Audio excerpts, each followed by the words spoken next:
নমস্কার প্রিয় বাংলাভাষী। আজকের একটু মাইথোলজি নিয়ে একটু আলোচনা করি। একটা গীতার একটা শ্লোক আছে, গীতার প্রথম অধ্যায় 3য় শ্লোক। পশিতাং পাণ্ডুপুত্রানামার্চ মহতিং চূর্মম বূঢ়াং দ্রৌপদপুত্রেণ তব শিষ্যেন ধীমতি।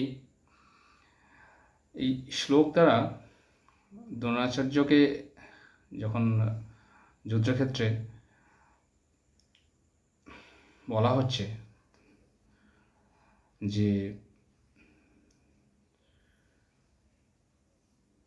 দুর্যোধন বলছেন যে দেখুন আপনার শিষ্য ধৃষ্টদ্যুম্ন, যাকে আপনি সব রকমের রণকৌশল শিখিয়েছেন, সব রকমের পারদর্শিতা শিখিয়েছেন, সে কিন্তু আপনার পক্ষে না গিয়ে আপনার বিপক্ষে একটা রণকৌশল তৈরি করেছে। দ্রোণাচার্য কিন্তু জানতেন যে ধৃষ্টদ্যুম্ন তাকে হত্যা করবেন, কারণ দ্রৌপদীর বাবা দ্রুপদ ওনার সাথে দ্রোণাচার্যের সঙ্গে একটা মনোমালিন্য ছিল, এবং এই মনোমালিন্যের জন্য তো একটা যজ্ঞ করেন, এবং এই যজ্ঞে তিনি একটা বর পান যে ওনার পুত্রকে দিয়ে দ্রোণাচার্যকে হত্যা করা যাবে। তো সেই কারণে ধৃষ্টদ্যুম্নকে দ্রোণাচার্যর গুরুকুলে পাঠানো হয়েছিল অস্ত্র শিক্ষার জন্য, দ্রোণাচার্যকেই মারার জন্য। কিন্তু প্রকৃত ব্রাহ্মণ দ্রোণাচার্য সব জেনেও ধৃষ্টদ্যুম্নকে সমস্ত রকম যুদ্ধে পারদর্শিতা এবং রণকৌশল এবং সব ধরনের অস্ত্রবিদ্যা শিখিয়েছিলেন।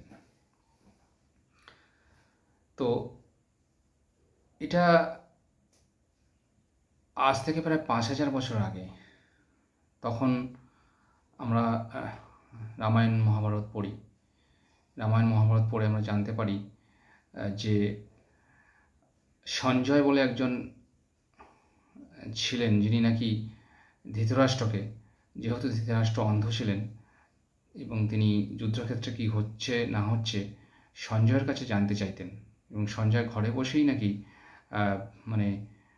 কুরুক্ষেত্রের যুদ্ধ দেখতে পারত, এবং কুরুক্ষেত্রের যুদ্ধে কে কি করছে না করছে সেগুলো সব সঞ্জয় ঘরে বসেই ধৃতরাষ্ট্রকে বলতো। এটা নাকি ব্যাসদেবের আশীর্বাদে সঞ্জয় এটা বুঝতে পারত। এরই একটা প্রেক্ষাপট, আমরা সায়েন্সকে যদি ভাবি যে এটা কি করে সম্ভব, ব্যাসদেবের আশীর্বাদে সঞ্জয় কি করে এত দূরে যুদ্ধ হচ্ছে, সেই যুদ্ধে কে কি করছে কি হচ্ছে সবই কি করে বুঝতে পারে। আবার সীতা হরণের সময় দেখুন, রাবণ নাকি পক্ষীরাজ ঘোড়া, যে পক্ষীরাজ ঘোড়া নাকি রথে উড়িয়ে সীতাকে হরণ করে ভারত থেকে শ্রীলঙ্কায় কয়েক হাজার কিলোমিটার উড়িয়ে নিয়ে চলে যায়। তো এর পেছনে সায়েন্স কি? নাকি শুধুই যেমন দ্রৌপদীর বাবা দ্রুপদ যজ্ঞ করেই একটা বর পেয়ে গেল, এবং সেই বর পাওয়া মাত্রই ধৃষ্টদ্যুম্নকে পাঠালো অস্ত্র শিক্ষার জন্য, এবং সেখানে দ্রোণাচার্যকে মারার কৌশল তৈরি করলো। তো এর পেছনে সায়েন্স কি? যজ্ঞ করলো আর বর পেয়ে গেল। আচ্ছা, আমরা ইন্দাস সিভিলাইজেশন সম্বন্ধে পড়েছি, হরপ্পা, মহেঞ্জোদারো, মেসোপটেমিয়া, যেটা আজকের ইরাকে আছে।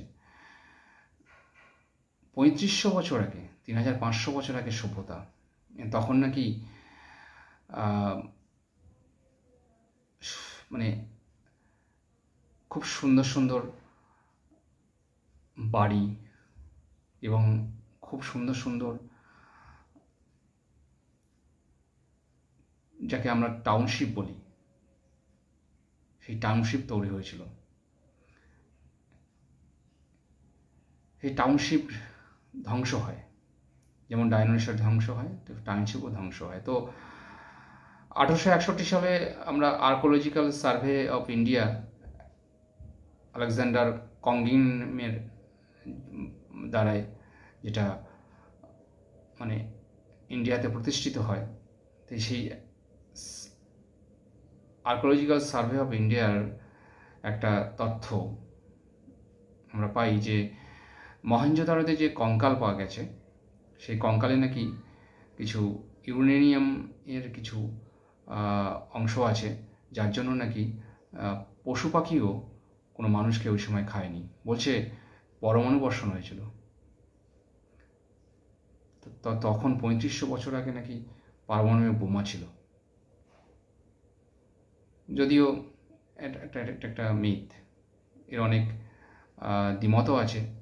অনেকে বলেন প্রচণ্ড বন্যায়, যেহেতু ইন্দাস সিভিলাইজেশন, নদী আছে, বড় বড় নদী ছিল, সেই নদীর প্রচণ্ড বন্যায় নাকি জলের প্রবাহে নাকি এই মহেঞ্জোদারোটা সভ্যতাটা ধ্বংস হয়েছিল। আচ্ছা, এই যে প্লেনের কনসেপ্ট, এটা কি সেই রাবণের পক্ষীরাজ ঘোড়ার সেই রথে চড়িয়ে নিয়ে যাওয়া, উড়িয়ে নিয়ে যাওয়া, সেখান থেকে আসলো, নাকি তখনও অনেক বেশি টেকনিক্যালি সাউন্ড ছিল, তখনও অনেক বেশি এই টাইপের জেট প্লেন বা প্রাইভেট জেট, যেটা এখন বড় বড় ব্যবসায়ীরা চড়ে যায়, রাবণে কি সেরকম প্রাইভেট জেটে করে সীতাকে উড়িয়ে নিয়ে গেছিল? যেমনভাবে ডাইনোসর ছিল, ডাইনোসর ধ্বংস হলো, তেমনভাবে কি এই টোটাল যে উন্নত টেকনোলজি ধ্বংস হয়েছিল, নাকি অন্য গ্রহের কোনো এলিয়ানরা এসে ধ্বংস করেছিল? কেউ কেউ বলে যে অন্য গ্রহের কোনো এলিয়ান এসে মহেঞ্জোদারোতে নাকি পারমাণবিক বোমা ফেলে ধ্বংস করেছিল। তো কীরকম একটা যেন খটোমটো লাগে। যেমন ত্রিপুরার মুখ্যমন্ত্রী বিপ্লব দেব একবার বলেছিলেন যে এরকম সঞ্জয় নাকি তখনকার দিনে সিসিটিভি ক্যামেরার সাহায্যে এবং কম্পিউটারে দেখতে পেত যে যুদ্ধক্ষেত্রে কী হচ্ছে না হচ্ছে। আসলে হয়তোবা 5000 বছর আগে যখন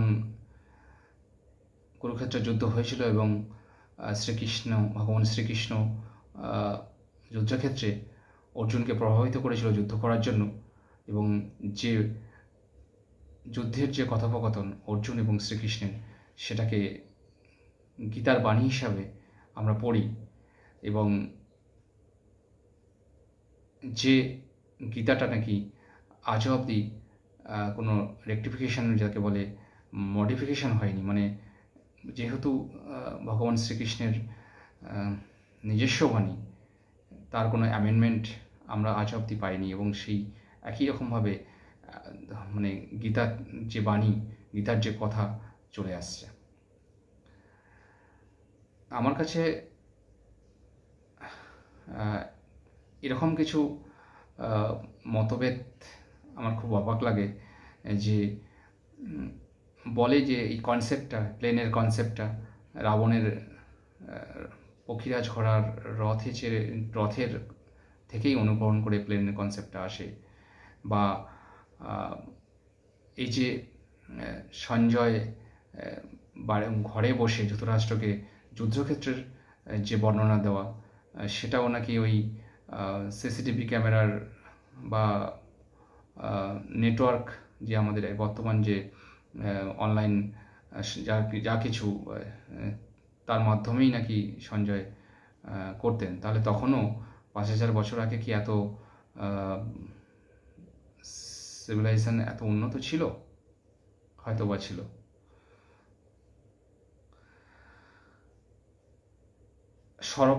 হরপ্পা, মহেঞ্জোদারো, মেসোপটেমিয়া যে সভ্যতাগুলো গড়ে উঠেছিল সেগুলো ধ্বংস হলো বা কী করে? তারও তো কোনো মানে সঠিক তথ্য নেই, সবার কাছে কেমন যেন ধোঁয়াশা। ঠিক আছে, নমস্কার।